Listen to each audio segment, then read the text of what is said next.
Hello and welcome to today's market update on Ajaysthro Maniguru. Today, we focus on the recent developments in the wheat market, particularly on the Chicago Board of Trade, CBOT, wheat futures.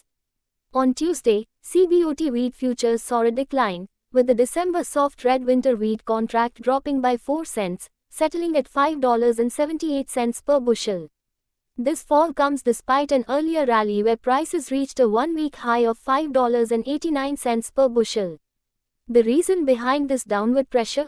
Intense competition from Russian exports has overshadowed the gains that were driven by short covering and strength in the soybean and corn markets.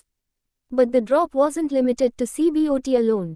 The KC December hard red winter wheat contract fell by 6 cents, closing at $5.71 per bushel, while the MGEX December spring wheat contract declined by 7 cents, settling at $6.11 per bushel.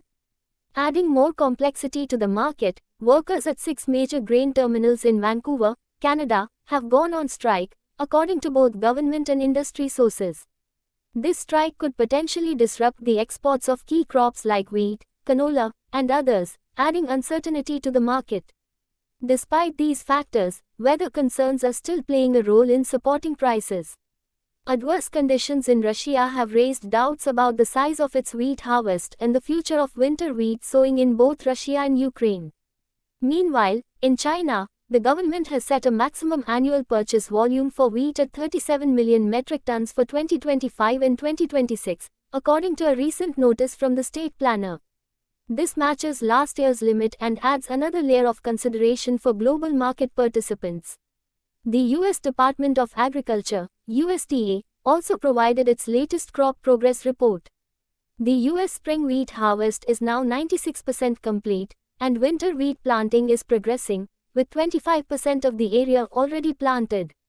With such a mix of market pressures, it will be interesting to see how these factors influence wheat prices in the days to come. Stay tuned to Ajaysthro Maniguru for more updates and in-depth analysis on the commodity markets. Thank you for watching, and don't forget to like, share, and subscribe to our channel for the latest updates.